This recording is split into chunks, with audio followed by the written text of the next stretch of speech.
Olá, seja bem-vindo, seja bem-vinda. Aqui estamos para mais o Evangelho em Espírito e Verdade, pela web rádio Cristo Consolador. Estamos aqui ao vivo, transmitindo do Rio de Janeiro para o mundo. E você, portanto, pode participar do nosso programa enviando a sua mensagem, seja através do Facebook ou do YouTube.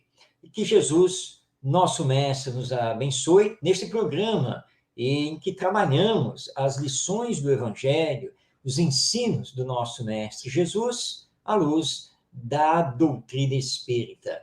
Hoje nós vamos conversar sobre a progressão dos mundos. Na sequência, temos o tema O Maior Profeta, e vamos saber quem ele é. E vamos dar continuidade ao estudo da Carta aos Efésios, escrita por Paulo de Tarso. E no final do programa, nós vamos responder as perguntas, os comentários que nos forem aqui encaminhados. Então, nosso programa possui 3 blocos bem distintos. Então, vamos iniciar o primeiro bloco, onde estamos estudando o Evangelho segundo o Espiritismo. E nós estamos desenvolvendo o capítulo 3.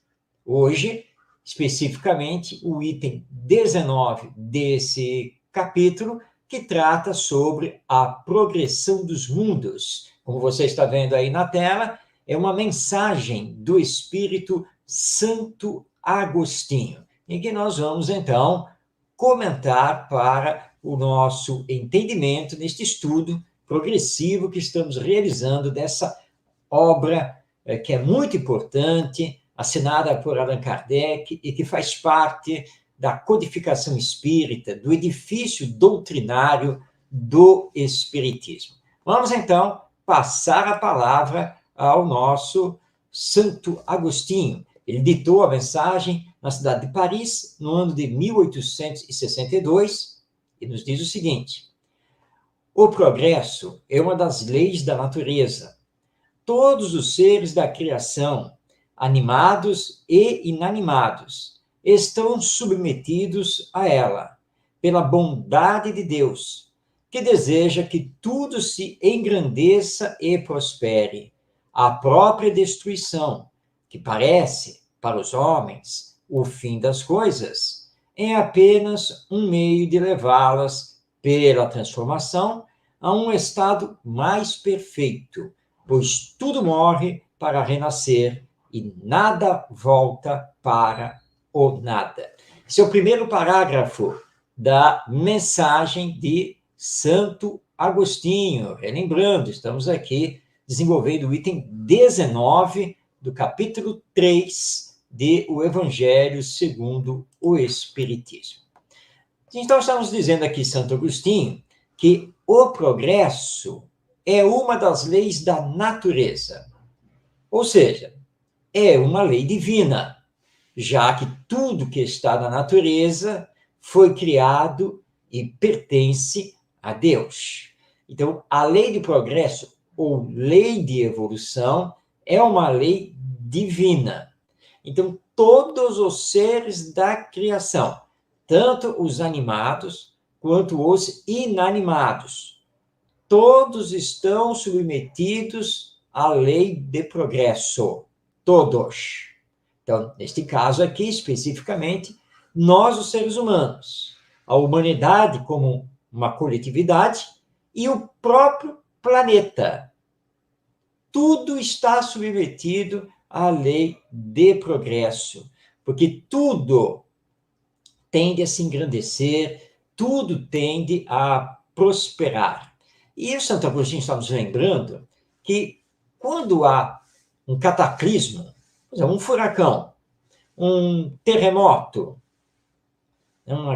e assim por diante, e nós temos uma grande destruição não provocada pelo homem, mas sim, né, como um fenômeno natural, fenômeno ligado à natureza. Na verdade, essa destruição faz parte também da lei de progresso. tanto modificando o próprio planeta para melhor, quanto impulsionando o ser humano para o campo da solidariedade, da fraternidade, do amor ao próximo diante da calamidade. Portanto, tudo está dentro de transformações. E as transformações fazem parte do progresso, porque todos nós somos destinados, como almas imortais, a chegarmos à perfeição. Se as coisas não mudassem, se elas não se transformassem, se nós, seres humanos, espíritos reencarnados que somos, não tivéssemos a condição de nos transformar, não haveria o progresso. Porque quando falamos de progresso, automaticamente nós precisamos da existência da transformação, sempre para melhor, sempre para alcançar paulatinamente, passo a passo, a perfeição. Tudo isso, então, nós estamos extraindo aqui de Santo Agostinho na sua mensagem, primeiro parágrafo. Mas vamos destacar agora um trecho, somente um trecho, do segundo parágrafo, onde Santo Agostinho nos diz: ao mesmo tempo que os seres vivos progridem moralmente, os mundos que eles habitam progridem materialmente. Olha que coisa belíssima! Então, na medida em que nós, os espíritos reencarnados, que compomos a humanidade terrena, na medida em que fazemos o nosso progresso moral, o planeta faz o seu progresso material. É fácil entendermos esta colocação de Santo Agostinho. Quando estamos situados no egoísmo, no orgulho, e estamos muito materialistas, a nossa tendência é de sermos destruidores do planeta, não é mesmo? Predadores da natureza, porque não levamos em conta o amanhã, o futuro, nem os outros. Mas aí começamos a nos moralizar, graças, por exemplo, ao Espiritismo, que nos abre os olhos para essa realidade espiritual da vida.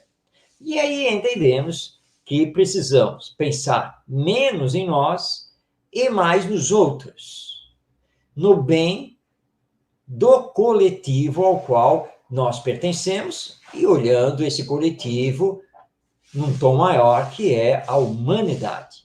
E aí percebemos que não podemos ficar destruindo a natureza, não podemos ficar como os maiores predadores do planeta, mas que é preciso ter vida sustentável, que é preciso renovar as florestas, conservar os mananciais de água, poluir menos e assim por diante.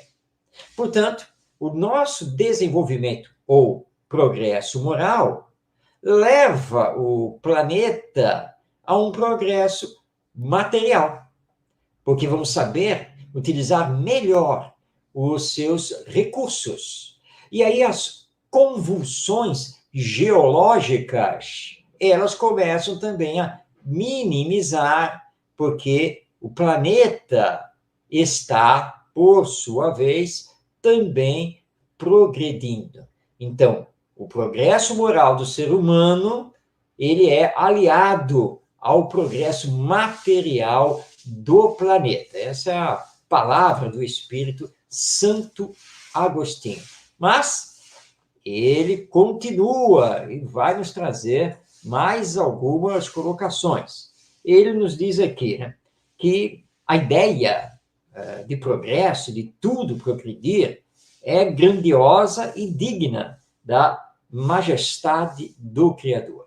Então, no final do seu texto, o Espírito Santo Agostinho nos diz: a Terra, seguindo essa lei, ou seja, a lei de progresso, esteve material e moralmente num estado inferior ao de hoje. e atingirá, sob esses dois aspectos, um grau mais avançado. Ela chegou a um de seus períodos de transformação e vai passar de mundo expiatório a mundo regenerador. Então, os homens encontrarão nela a felicidade, porque a lei de Deus a governará. Vamos então entender o que Santo Agostinho está aqui nos dizendo. O tema é progressão dos mundos. E ele está nos lembrando que o planeta Terra, nossa casa, já foi mundo inferior, chamado mundo primitivo, mas será um mundo superior em relação ao que é hoje. Hoje, o nosso planeta não é mais mundo primitivo, mas é um mundo de expiações e provas.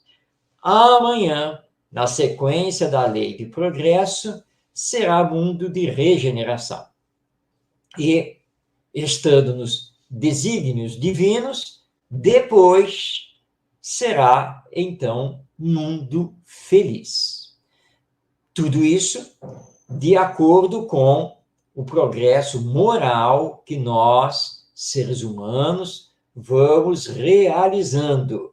Então, o próprio planeta, embora na sua condição material, ele também vai se renovando, acompanhando o progresso moral da sua humanidade. Então, é isso o que acontece. Nós estamos hoje num período que muito se fala, que é o de transição. Nós estamos agora, bem lentamente, dando passos para alcançarmos o mundo de regeneração, mas isso só vai acontecer quando finalmente conseguirmos fazer com que o bem predomine sobre o mal. E esta é uma questão que nos liga ao processo de educação das novas gerações. Hoje, um processo que está desviado das suas verdadeiras finalidades, que é, na verdade, promover a formação moral do ser humano. E nós não temos feito isso. Então, temos muito o que caminhar nesse sentido. Estamos recebendo aqui uma mensagem da Kátia, a nossa Kátia, aqui, nossa querida amiga, que faz parte do grupo de estudo ao qual nós pertencemos, tá? E ela aqui dando um oi, dizendo que está junto aqui na área, estudando conosco. É isso aí, Kátia, todos nós estudando e aprendendo sempre. Aliás, por falar em aprender sempre, vamos voltar aqui o nosso slide na tela para fazer uma indicação aqui literária espírita sobre o Evangelho, porque é muito importante nós entendermos cada vez mais o Evangelho. Então, de minha autoria, estou aí indicando o livro O Evangelho na Visão Espírita. É um e-book, ou seja, é um livro digital e lançado exclusivamente através da Amazon. Está aí o endereço para você, né? Muito simples, né? Amazon.com.br. Na busca, você pode digitar tanto o nome do livro ou meu nome como autor, Marcos Demário, e aí você terá acesso ao livro para adquiri-lo, para comprá-lo. É uma obra em que eu abordo toda a história da formação do Evangelho, a história da formação do Evangelho segundo o Espiritismo, quem são os discípulos e os principais ensinos de Jesus, tudo através da visão espírita, inclusive trazendo não apenas pesquisadores não espíritas, mas também as revelações mediúnicas acerca dessa história e dos ensinos do Evangelho. Fica aí, então, para você essa dica literária para que você possa avançar no conhecimento do Evangelho. Muito bem, semana que vem vamos dar continuidade aqui ao estudo do Evangelho segundo o Espiritismo, mas vamos abrir um novo capítulo. porque nós vamos iniciar o capítulo 4. Ninguém pode ver o reino de Deus se não nascer de novo. Mas isso é conversa para a semana que vem. Enquanto isso, olha a nossa Kátia aqui escrevendo. Tem uma dúvida. É uma pergunta? Então, vamos lá. Mas vamos responder o que está dentro do tema, se bem que eu posso deixar só para o final do programa, mas vamos lá. Tem uma dúvida. A progressão dos seres inanimados segue seu caminho, indo para posteriormente passar por mundo vegetal e depois animal e depois hominal? Ou cada classe fica sempre em sua classe? Bem, Kátia, a lei é de progresso, certo? Se a lei é de progresso, todos os seres inanimados têm que realizar o seu progresso. Dentro, primeiramente, da sua classe, mas depois podendo passar para, que vamos chamar aqui de uma outra classe. Nós somos criados como princípio inteligente. E aí, então, vamos fazendo paulatinamente a nossa evolução através dos seres inferiores, primitivos da criação, como está informado lá em O Livro dos Espíritos. Como isso se dá, como isso se encadeia, quanto tempo leva, em que mundos isso vai acontecendo, nós não temos essa informação. Mas sabemos que os mundos primitivos são utilizados para isso, até chegar o ponto de poder sair de uma classe, se transformar em outra, e o princípio inteligente chegar, então, vamos chamar aqui na classe hominal, quando adquire finalmente a consciência de si mesmo e o livre-arbítrio. Mas nós não temos ideia exata nem de como isso acontece, nem de onde acontece, nem quanto tempo acontece. Mas sabemos que vegetais, animais, minerais também estão presentes em outros planetas, inclusive superiores aqui ao planeta Terra, mas sempre numa condição mais evoluída, numa condição mais espiritualizada. Os animais, por exemplo, segundo o espírito Mozart, na revista Espírita, que ele diz que está encarnado no planeta Júpiter, que é um planeta superior, os animais ali no planeta Júpiter, eles continuam a existir, mas são serviçais do ser humano e já numa forma humanoide.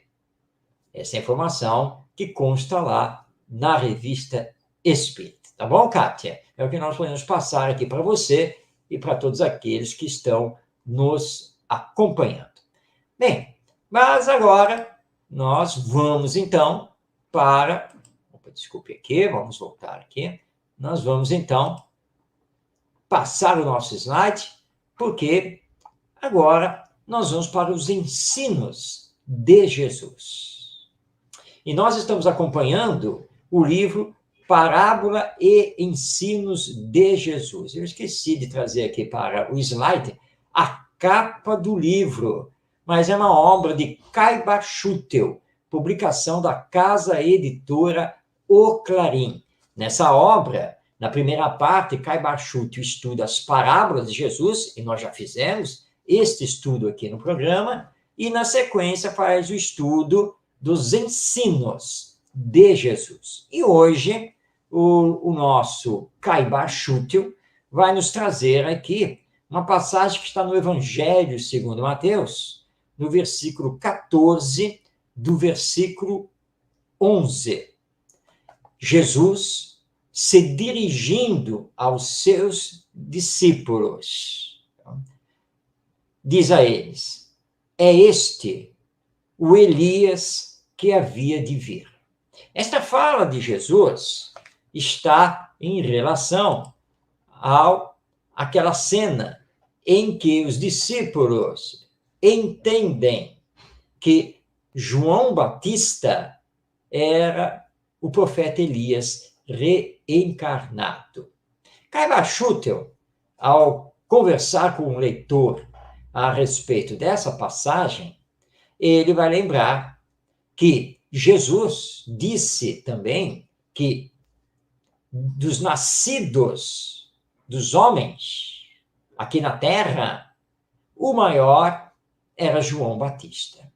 Isso não quer dizer que Jesus também não era nascido, né? Reencarnado, no caso dele, não reencarnado, mas porque ele só teve esta encarnação aqui no planeta. Mas ele também foi gerado naturalmente. Concepção, gestação, nascimento. Mas Jesus se chamava como Filho do Homem, aquele que estava vindo diretamente de Deus para cumprir a missão específica de trazer a todos nós a lei de amor. João Batista era o precursor, a voz que clamava no deserto e que anunciava a chegada do Messias, do enviado de Deus. E aí então ficamos sabendo, quando da transfiguração lá no Monte Tabor, quando comparecem os espíritos Moisés e Elias para conversar com Jesus, que João Batista era o Elias. Porque nas profecias judaicas antigas, dizia-se que antes do Messias vir, Elias, o profeta Elias, teria que nascer primeiro, ou renascer, a reencarnação. Então, os discípulos questionaram, mas se nós acabamos de ver o profeta Elias em espírito conversar com o Senhor, o que quer dizer então que ele está desencarnado, ele está vivendo no mundo espiritual, então o Senhor não pode se proclamar o Messias, porque as profecias são muito claras, Elias tem que nascer primeiro. E é quando Jesus informa que, na verdade, Elias já tinha visto, mas não tinha sido reconhecido e tinham feito dele o que bem entenderam. E aí eles ligam os personagens. Ah, espera um pouco. O senhor está falando, então, de João Batista, que naquele momento já tinha sido decapitado a mando de Herodes, o rei judeu, e, portanto, já tinha retornado ao mundo espiritual. E aí Jesus confirma que, de fato, João Batista era o Elias, que as profecias diziam que ele deveria vir antes do Messias. E, de fato, João Batista passou a vida toda dele anunciando a vinda do Messias. Batizava na água para que as pessoas se arrependessem dos seus pecados, mas informava que depois dele viria quem iria fazer o batismo do Espírito.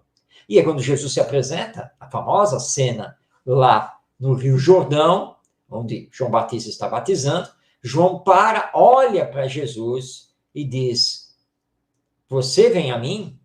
Eu, que não sou digno de atar sequer as suas sandálias? É você que tem que me batizar e não ao contrário. Mas Jesus não, mas acontece que as profecias têm que ser cumpridas. E Jesus se entrega ao batismo da água. E quando João faz o ritual, vem aquela voz que todo mundo ouve: este é o meu filho amado, este é o Messias que haveria de vir.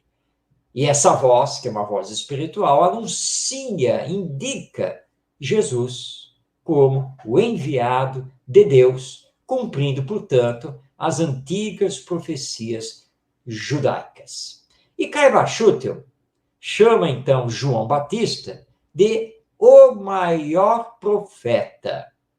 É fato, porque ele já tinha sido profeta, como Elias. Aliás, um profeta muito importante, não apenas da história judaica, mas também da história cristã, já que Elias antecedeu várias coisas e fez vários anúncios em relação ao futuro para a vinda de Jesus.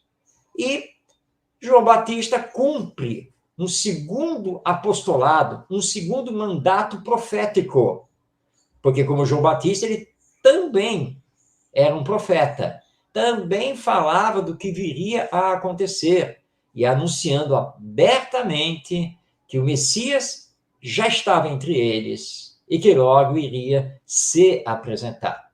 Lembremos que, naquela época, estamos aqui falando da época de Jesus, portanto, pouco mais de 2000 anos, o termo profeta significava médium, ou seja, aquele que recebia as comunicações dos espíritos, não apenas em relação ao futuro, mas as comunicações espirituais de uma forma geral. Então, o termo profeta era, na verdade, dado indiscriminadamente.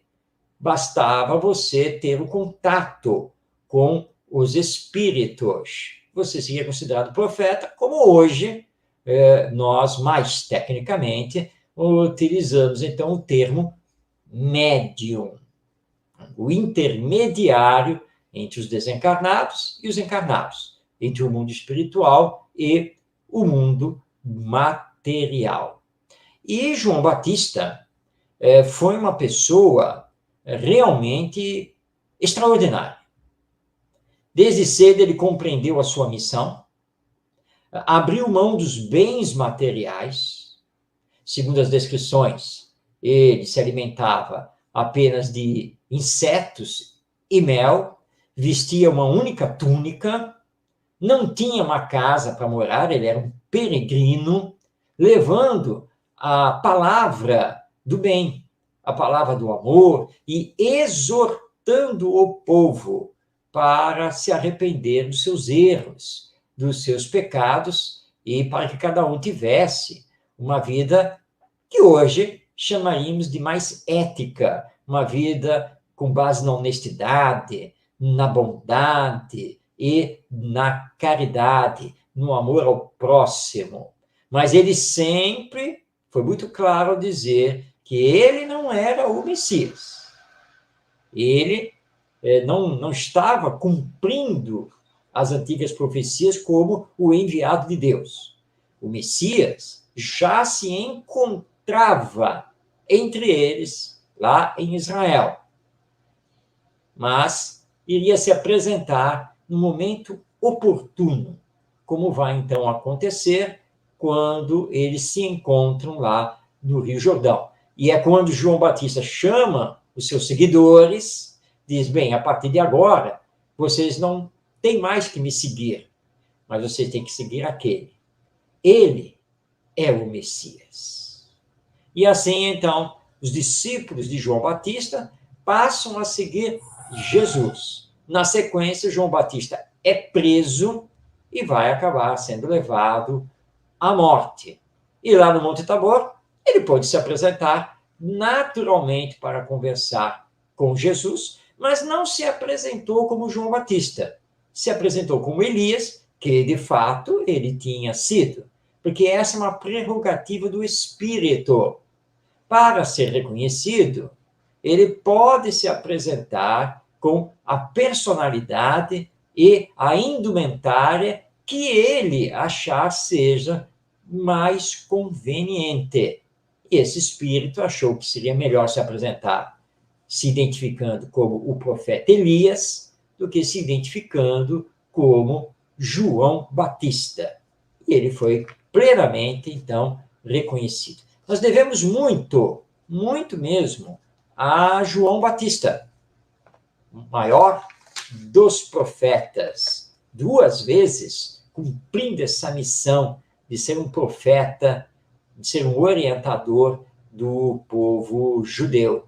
Então, vamos agradecer muito a ele por todo o seu trabalho, ter aplainado os caminhos para que Jesus viesse em seguida. Então, fizemos o estudo aqui sobre o maior profeta, a partir da passagem que temos em o Evangelho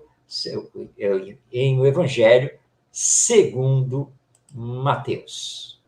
Mas nós estamos agora, já na metade do programa, e abrindo o terceiro bloco. E este bloco é dedicado a Paulo de Tarso. Nós já fizemos a vida e obra dele, acompanhamos Paulo de Tarso pelas suas jornadas. E depois desse mergulho na vida e obra desse grande apóstolo, nós iniciamos o estudo, então, das suas cartas. Já fizemos a carta aos Romanos, e agora nós chegamos à carta aos Efésios. Lembrando que nós não estamos estudando todos os versículos. Nós, na verdade, estamos estudando versículos escolhidos, que consideramos mais significativos. Mas se você quiser saber mais sobre essas cartas, sobre os versículos, vamos deixar aqui 3 indicações literárias espíritas. A primeira que é o livro Paulo, um prisioneiro em Cristo, nosso Rui Kremer, publicação da Federação Espírita Brasileira. Também da mesma editora, o livro Paulo e Estevão, esse romance tão conhecido do espírito Emmanuel, através da psicografia do médium Francisco Cândido Xavier. E também um livro de minha autoria, Paulo de Tarso e as Cartas do Evangelho. Então, nesses livros, você poderá, então, ampliar, aprofundar todo o seu conhecimento. Só lembrando que o meu livro, Paulo de Tarso e as Cartas do Evangelho, é um e-book, um livro digital, e que você encontra exclusivamente na Amazon. Bem, mas vamos então ao versículo que temos hoje para o nosso estudo. Está aí na tela, para que você possa acompanhar melhor. Outrora éreis treva, mas agora sois luz no Senhor. Andai como filhos da luz. Então, são palavras de Paulo de Tarso, na carta aos Efésios, capítulo 5, versículo 8. Vamos, então, agora realizar os nossos comentários, sempre à luz da doutrina espírita. Então, segundo Paulo, ontem éramos treva, mas agora somos luz, porque estamos com o Senhor, estamos com Jesus. E precisamos, então, andar como filhos da luz. Então, fazendo uma perspectiva evolutiva de progresso sobre a humanidade, nós podemos dizer, para nós que somos cristãos, para nós que somos espíritas, que ontem nós estávamos ligados à violência da guerra.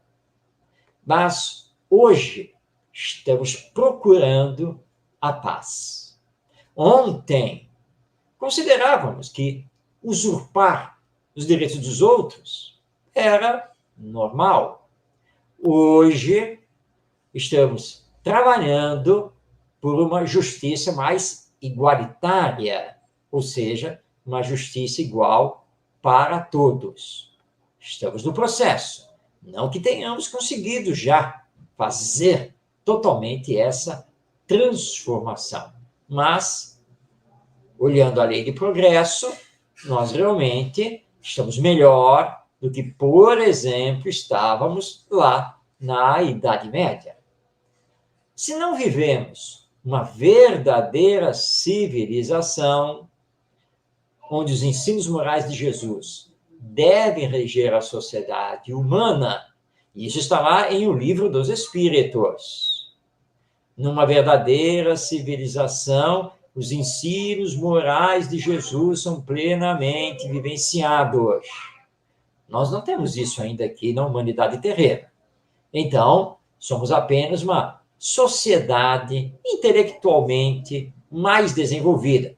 Isso no dizer dos espíritos superiores. Mas, apesar de não sermos ainda uma verdadeira civilização, é inegável o quanto de progresso intelectual e moral realizamos ao longo da nossa história, a história humana.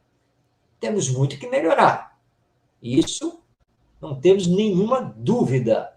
Mas já não somos mais o velho homem, o bárbaro, que passava a espada em todo mundo, o bárbaro violento, guerreiro, aquele que escravizava os outros, mesmo se considerando civilizado, como era o caso dos romanos lá no seu império. Não, nós não somos mais isso. Vencemos essa etapa, pelo menos em grande parte. E há mais de 2000 anos, temos conosco a luz da vida, que é representada por Jesus e o Evangelho. Essa luz nos convida a transcender a matéria, a nos espiritualizarmos através da prática do amor ao próximo. Esse é o convite incessante do Evangelho. Praticarmos o amor ao próximo. Você pode perguntar, mas por que eu devo amar o meu próximo? A resposta é muito simples. É porque somos todos irmãos. Ao estudarmos o Espiritismo, nós compreendemos que todos somos criados por Deus. Portanto, somos irmãos, filhos do mesmo Pai. Agora, cada um está no seu patamar evolutivo. Somos diferentes, mas devemos nos amar dentro dessas diferenças. E depois do encontro com o Evangelho, o encontro com essa luz, não podemos mais alegar ignorância para não amar o próximo. Não podemos mais aqui alegar que não conseguimos amar o próximo porque ainda somos muito egoístas. Acontece que o Evangelho veio justamente derrubar o egoísmo, substituí-lo pelo amor, pela humildade e pela caridade. E é o trabalho que cada um precisa fazer consigo. Senão, nós vamos ter apenas, em relação ao Evangelho e a Jesus, apenas e tão somente conhecimento intelectual. Não. Esse conhecimento deve nos levar à verdade, e a verdade deve nos transformar. É isso que precisamos fazer. Portanto, com Jesus, devemos romper as algemas que nos prendem ao passado. Com Jesus, devemos dar o voo da alma imortal que somos. Com Jesus, devemos viver mergulhados nas vibrações do amor. Você não vai conseguir fazer isso da noite para o dia. Eu não consegui fazer isso ainda. Mas temos que nos trabalhar incessantemente, combatendo em nós o egoísmo, o orgulho, a indiferença, a hipocrisia, a insensibilidade, que são verdadeiras chagas morais. E aí, então, trabalhar para conseguirmos desenvolver cada vez mais as virtudes, dizendo a si mesmo: eu preciso melhorar a minha paciência. Eu preciso ser mais compreensivo. E assim por diante. E aí nós vamos, então, desenvolvendo as virtudes. Somos, isto é verdade, segundo a informação dos espíritos superiores, criados simples e ignorantes. Entretanto, com todo o potencial divino para desenvolver. E não esqueça, eu também não posso esquecer, que a lei é de progresso, ou de evolução. Portanto, a própria lei divina, queiramos ou não, vai nos impulsionando para frente. Agora, a velocidade dessa caminhada progressiva, ela é por nossa conta. Somos seres livres, independentes, autônomos, com o uso do livre-arbítrio, e, portanto, somos nós que fazemos a própria caminhada evolutiva. Mas não podemos esquecer que a lei divina cobra de nós as consequências das nossas decisões, as consequências das nossas ações, que sempre seremos responsáveis por aquilo que escolhemos e por aquilo que fazemos. Ou seja, somos responsáveis por uma caminhada mais ágil no nosso progresso espiritual ou por uma caminhada mais lenta. É assim que funciona a justiça divina. E Jesus fez a sua caminhada evolutiva, chegou à condição de puro espírito, porque ele é o espírito mais perfeito que Deus concedeu a nós, seres humanos, conhecer aqui na Terra, e indicando, então, que todos nós podemos também chegar a essa condição de puro espírito, de espírito perfeito, porque esse é o destino final de todos os espíritos, ou de todas as almas. E sempre lembrando, espírito não é apenas aquele que está desencarnado e conversa conosco através de um médium. Todos nós, encarnados, também somos espíritos. Estamos encarnados, depois desencarnados, depois encarnados, e assim nós vamos indo dentro desta lei de evolução.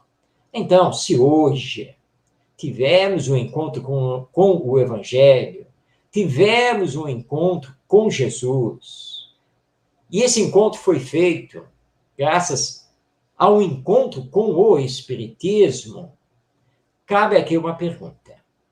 E também faço essa pergunta a mim mesmo. O que estamos esperando para seguir com Jesus e mais rapidamente termos um encontro com a felicidade eterna? Lembrando o diálogo que Jesus fez com o jovem rico. Você deve conhecer essa passagem, não é mesmo? O jovem rico chega a Jesus e diz: Senhor, o que eu preciso fazer para segui-lo? E Jesus diz a ele: você precisa cumprir todos os mandamentos. E o jovem diz: mas eu cumpro, sou fiel a isso. E os mandamentos, no caso, são as tábuas, né, dos 10 mandamentos recebidos por Moisés. Não matar, não roubar, não cometer adultério, amar a Deus acima de todas as coisas, etc. E o jovem diz que ele cumpria tudo isso. Jesus, então, olha para ele e diz: bem, falta uma coisa. Você precisa se desprender dos seus bens materiais. Então, vai, distribui aos pobres o que você tem, faz uma ampla caridade, se desprende de tudo isso, das festas, etc. Aí você vem e segue-me. Porque não dá para servir a 2 senhores ao mesmo tempo. Não dá, não tem como. Ou você vai realmente se espiritualizar e vai se transformar num apóstolo do Evangelho, ou você fica com a matéria, com as suas riquezas, seu status social, as festas e assim por diante. Isso é com você. O jovem foi, mas não voltou. Perdeu uma grande oportunidade. Será que nós estamos perdendo esta oportunidade? Agora, não levemos ao pé da letra o pedido de Jesus ao jovem rico. Jesus não quis dizer que nós precisamos abrir mão de tudo que temos, virarmos miseráveis, moradores de rua, dependendo do poder público para então segui-lo. Não é nada disso. Jesus apenas estava colocando que precisamos ter desprendimento dos bens materiais, sabendo viver com o necessário. Agora, se você é rico, se você, através do suor do seu trabalho, conseguiu uma boa posição social, você vive bem, não é para abandonar isso, mas é para saber utilizar, então, isso a favor dos outros, porque isso é caridade. Você tem cursos, tem formação, tem muitos conhecimentos, vai utilizar isso para promover o bem aos outros. E aí sim, você vai seguir e estará seguindo com Jesus. Tudo isso, então, nós tiramos aqui desta fala de Paulo de Tarso aos Efésios, lá no versículo 8 do capítulo 5. Outrora erais treva, mas agora sois luz no Senhor. Andai como filhos da luz. Nós vamos prosseguir semana que vem, ainda na carta de Paulo aos Efésios, mas encerrando já essa carta aos Efésios. E aí, então, semana que vem nós teremos o fechamento dessa carta para, na sequência, entrarmos na carta aos Filipenses. Semana que vem, hein? Fique atento. Bem, estamos chegando aqui na parte final do programa. E esta parte final é dedicada a você que nos acompanha. Olha novamente na tela os livros que indicamos sobre Paulo. Então, os livros Paulo, um homem em Cristo, Paulo e Estevão, e Paulo de Tarso, e as cartas do Evangelho, que você encontra nas melhores livrarias. Mas agora, vamos passar a palavra aos nossos internautas, aos nossos telespectadores, e recebemos uma pergunta que já está aí na tela. Foi enviada pela Rosane Seabra, que é da cidade de Niterói, aqui encostadinha com a cidade do Rio de Janeiro, do outro lado da Baía de Guanabara. E a Rosane está aqui perguntando: a presença de Jesus junto aos discípulos após sua morte não é um fenômeno mediúnico? Bom, para responder a Rosane e dar um esclarecimento geral, lembremos, então, que Jesus havia anunciado aos seus discípulos que depois de morto, ele ressuscitaria 3 dias depois e estaria com eles, dando prova inequívoca da continuidade da vida após a morte. E isso acontece. Jesus, então, se apresenta lá no cenáculo, que era o local onde eles faziam as suas reuniões de estudo e onde foi feita a famosa última ceia. Ele se apresenta. E Tomé, que é conhecido como o discípulo da dúvida, ele, para reconhecer que era mesmo Jesus, pediu para tocar no mestre. E o mestre permitiu. E ele tocou e viu as chagas da crucificação, apalpou o mestre. Mas como pode ser isso? Jesus não estava morto? Não era apenas uma aparição materializada através do perispírito, que é o corpo espiritual que todos nós temos, tanto aqui enquanto encarnados, como desencarnados, vivendo na dimensão espiritual. Portanto, na classificação do espiritismo, um fenômeno mediúnico de materialização. Mas você que estuda o espiritismo já vai perguntar, mas lá em O Livro dos Médiuns, de Allan Kardec, diz que nós precisamos da presença de um médium. Onde estava o médium? Bem, não tinha um, e um 12. Melhor dizendo, 11, já que Judas Iscariotes havia cometido suicídio. Mas 11 discípulos estavam reunidos ali no cenáculo. E Jesus, então, retirou deles o chamado fluido animalizado para combinar com o fluido perispirítico e os fluidos do ambiente para se materializar, que é o fenômeno da ectoplasmia, como conhecemos hoje através não apenas dos estudos espíritas, mas também de diversos estudos científicos. Então, sim, Rosane, é isso mesmo. A aparição de Jesus frente aos seus discípulos foi uma aparição tangível ou materializada. Isso é estudado muito bem por Allan Kardec em O Livro dos Médiuns. Isso pode acontecer através da combinação dos fluidos. O fluido do perispírito de Jesus com o fluido animalizado do médium, ou no caso dos médiuns, que eram os 11 discípulos, e mais os fluidos ambientes. Com essa combinação, Jesus pôde materializar, tornar tangível seu corpo espiritual. Mas é uma aparição, não é permanente. Por isso, se esvanece. Assim como aparece de repente na frente de todo mundo, sem que ninguém possa dizer por onde entrou, quando chegou, também desaparece da vista de todos os presentes, porque não é uma aparição material. É uma aparição através da combinação dos fluidos. Então, ela é provisória por um tempo determinado e enquanto os fluidos necessários permitem que a materialização se mantenha.